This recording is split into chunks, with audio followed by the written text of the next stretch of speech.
see this? The new WDIR? Okay.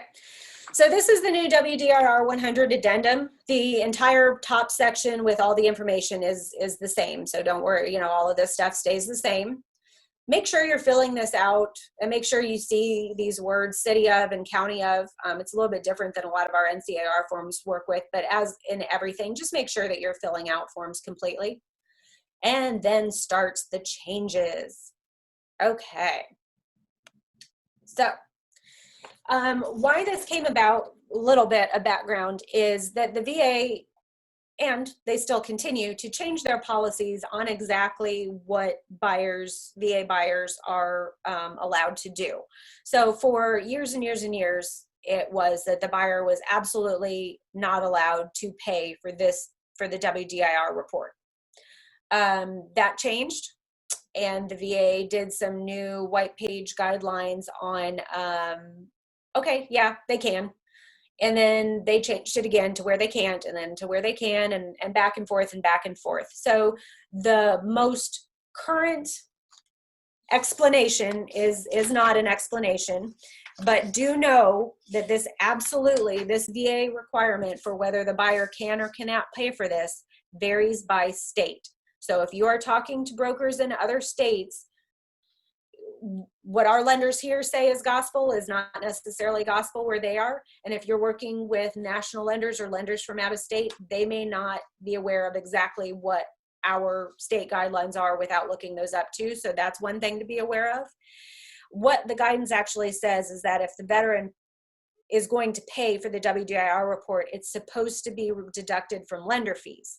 The problem that we come up with here locally is that most of our lenders and mortgage brokers don't collect fees. So then where is it supposed to be taken out from?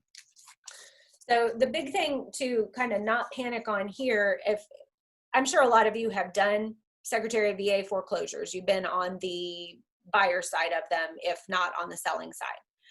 This has been happening the entire time that these foreclosures have been existing.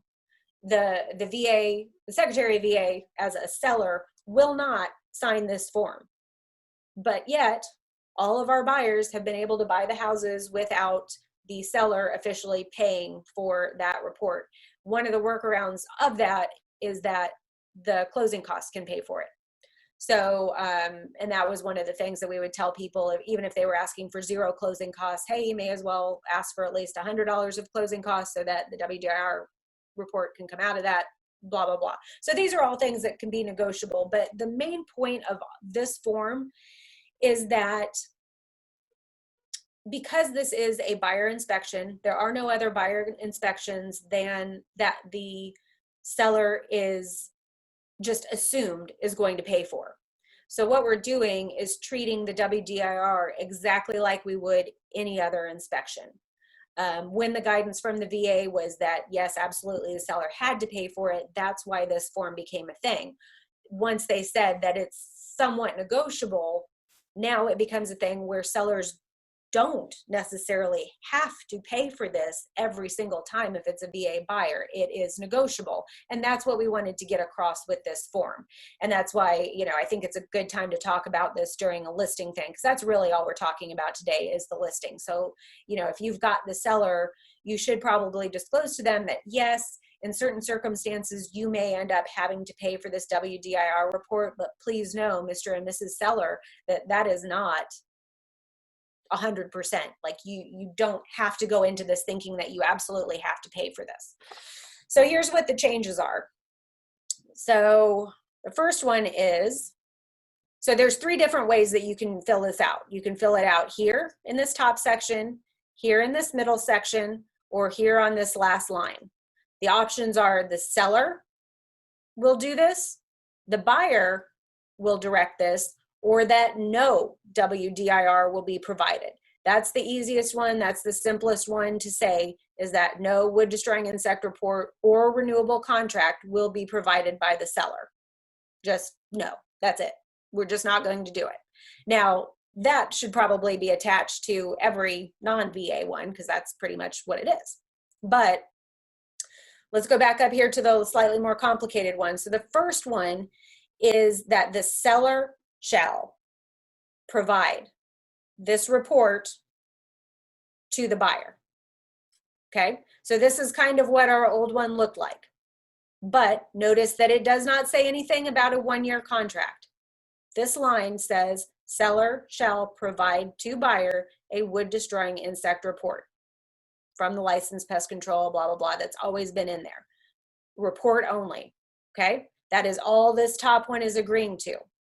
This middle section in here, we've also changed a little bit of the words. So before, if we were waiting on the seller to order that WDIR, and they had not gotten us the report back and the due diligence period was expiring, well, that's not really the buyer's fault that the seller didn't get this in a timely manner. So what the old addendum said was that if the seller hasn't gotten you the report so you can see whether that's something you need to negotiate on your due diligence repair request, then your due diligence period is extended by 4 days until they get you that report. We still have that in here because in this case, it still wouldn't be the buyer's fault that they don't have that report back. And we just do want to make sure that if we're putting the onus on the seller to order this, that they're not messing up the buyer's due diligence period by not ordering that in a timely manner. So you still do have the 4 days, but do make sure you read this. The due diligence period shall be extended only as to matters revealed by the WDIR 100. Okay, so make sure that you see that too. So just because the buyer doesn't have that report in their hand, if their due diligence is ending, they still need to get a repair request over the same way they would for everything else. They just may want to add a clause in there, able to be renegotiated for WDIR matters when we get the report back. So just kind of work on the wording to that clause, but it doesn't mean that their entire due diligence has been extended by 4 days. So if they haven't gotten their home inspector out there either, well, they need to see if they can extend their due diligence date. But this will extend it for just matters that pertain to the WDIR if the seller has not gotten it to them yet, okay? For previously unoccupied new construction, so the builders are going to give you the subterranean termite service record. So nothing really else applies here. If it's previously unoccupied new construction, you're going to get those soil treatment papers A and B, which is the same as, in their sense, a WDIR report. Okay, so you'll still get those. And of course, this one doesn't say anything about a contract, but it does have the builder's guarantee. And part of that builder's guarantee is that 1 year from the treatment. Again, do be aware that that is not 1 year from closing, and neither is the contract that you would get here. It's 1 year from when that contract was issued, okay? And we'll get into that a little bit more too. So those are those first options. This is if the seller is involved in anything having to do with ordering of this report. If you want the seller to order the report, you have everybody initial this line, and the seller will order the report only. If it's new construction, again, the seller will order the report, and you'd have them initial up here. So now we're getting away from the seller ordering the report because it doesn't always make sense. The buyer may want to use a different company. The buyer may want to attach other things. The buyer may want different things. So if the buyer wants to direct this process, and this makes a lot more sense most of the time because they are driving every other process. They're hiring the home inspectors, they're hiring the surveyors, they're hiring the HVAC inspectors. They may as well hire the WDIR pest inspector as well. That's the theory behind this. What this line says is the buyer may obtain the report and or the contract at a cost of up to blank, which includes sales tax. And the seller will pay the cost at settlement, okay? So this looks very similar to the home warranty section of the offer to purchase, and that is very much on purpose. So this is saying that the buyer is gonna go ahead and call around and find the pest inspector that they wanna use, talk to them about contracts, and they're going to put a number in here just like a home warranty, that they want the seller to pay for up to. So if they know that the WDIR report and a contract on this particular house is going to cost $300, I'm just throwing numbers out there. I'm not even saying that that's standard or that that's what you should put, but let's just say that you write the number 300 in here and the seller signs as well, then the seller is agreeing to pay up to $300 for them to get the report and for them to have a contract. If it's more or less than that, it's the same as the home warranty. They are paying up to, that would be kicked back, okay? So that's the other option. This option is a lot more in line with the way that the rest of our contract works. I think it is a fantastic option, and this is why, you know, this whole addendum was changed. There is nothing wrong with continuing to do it this way and having the seller order the report. But if you want a contract and you want everything else, that needs to go back into the buyer's court. They need to be making those decisions for themselves, and they just need to be supplying a number that they want that seller to pay at closing. Okay. And then, like I said, the third option of nothing is being provided by the seller. We got a question on this yesterday. This does not mean that the buyer can't do it themselves. If they're a conventional, if you know, not getting a loan, if they're not doing anything, the buyer can still get any contract they want. They can still have any report run that they want. It just won't, you don't need this addendum at that point. Okay. So if the buyer wants to pay for the report and the inspection, or the inspection, the report and the contract themselves, then you just don't need this addendum. You just don't attach an addendum. But if you just want to, if your seller wants to direct that they're not paying for anything, then you could certainly, as a listing agent, attach this to the offer to purchase, saying that they're not going to be paying for any of that. But like I said, if the buyer wants to do it, nothing in the world is stopping them from doing it. It would just be like anything else, like with them buying themselves a home warranty or something like that. Okay. And as always in the note, just be aware that future renewal of the termite warranty may require that the buyer pay for an additional termite treatment or booster treatment. Okay, buyers are advised to contact the company to see when that treatment and the cost and the booster is needed. Again, putting this back on the buyer because this is going to benefit them in the long run, not the seller. And this form does not require the seller to repair discrepancies shown on the report. It's recommended that they negotiate repairs during the due diligence period, and it's advised that the report and guarantee described in this addendum may not always reveal either structural damage caused by agents other than wood destroying insects. So again, these are all their disclosures. It's a great report, but it's only for termites. It's not for structural damage. It's not for a lot of other things. Okay. So just make sure that they're aware of all of those things. Yeah, I just thought of something else.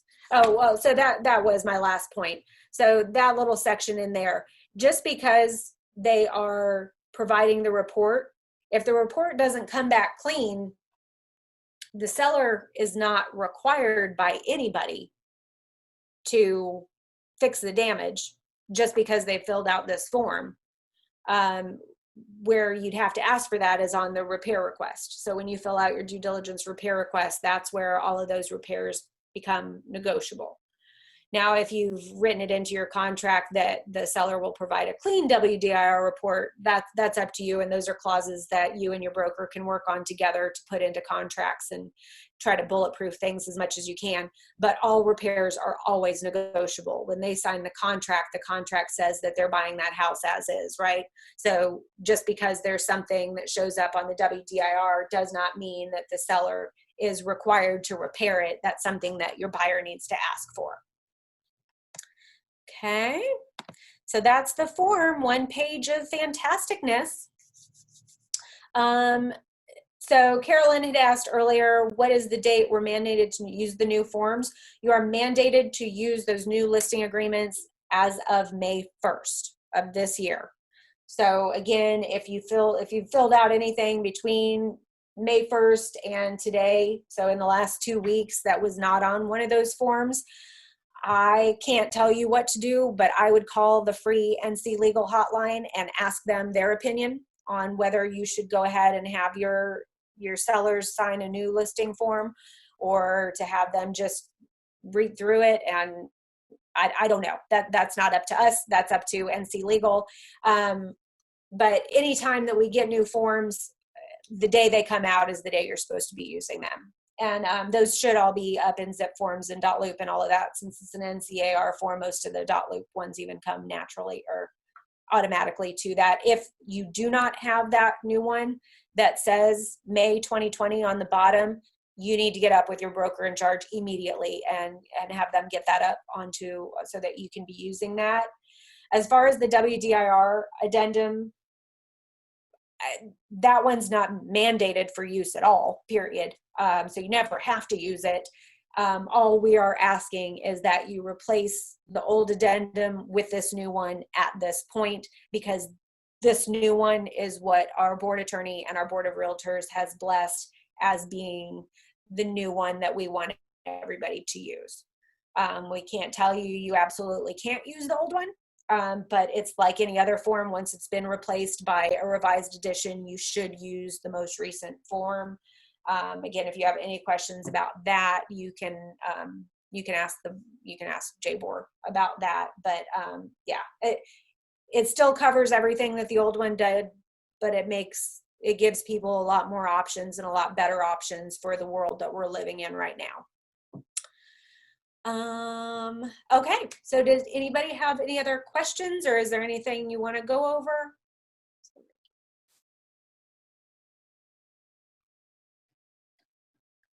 Okay, hold on, Billy. I'm going to read this out loud because my mind's not processing right now. So does this form indicate if a buyer desires a renewable contract, the WDIR and contract are ordered by the buyer's agent? Yes, it does. So, well, not by the buyer's agent. I will say that all due diligence is on the buyer, not the agent. If you're ordering all your inspections for your agents, that's another conversation you may want to have with your broker in charge.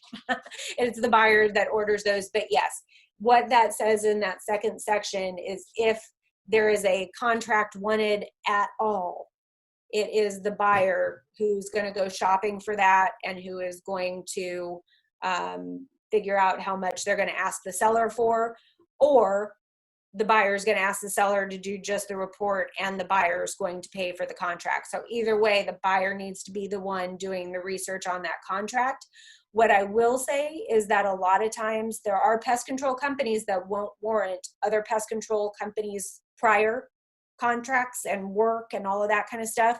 So if your buyer wants to use who the seller's using, they just need to ask that question. Well, when you're negotiating stuff at the beginning, just, hey, who is the pest control company? That is a field that we can put in, that is in the MLS. It's not a required field. So if that starts becoming a thing that everybody's asking, that may just be something that we ask either regional to highlight or whatever. But that is something that you can always put into the MLS. That is a field on the page where you're filling out, is there a lockbox and what are the HOA amenities and all of that, big long page. There is a spot in there to be able to put who the current termite company is. So you can start using that if that makes it easier for everybody. But otherwise, as a buyer's agent, just call that listing agent and ask them who it is. That is on the listing agreement, so they should know that answer without having to call the seller even.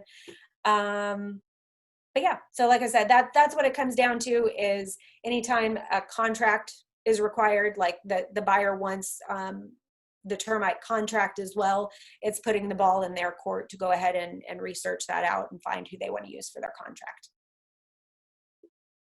Okay. All right.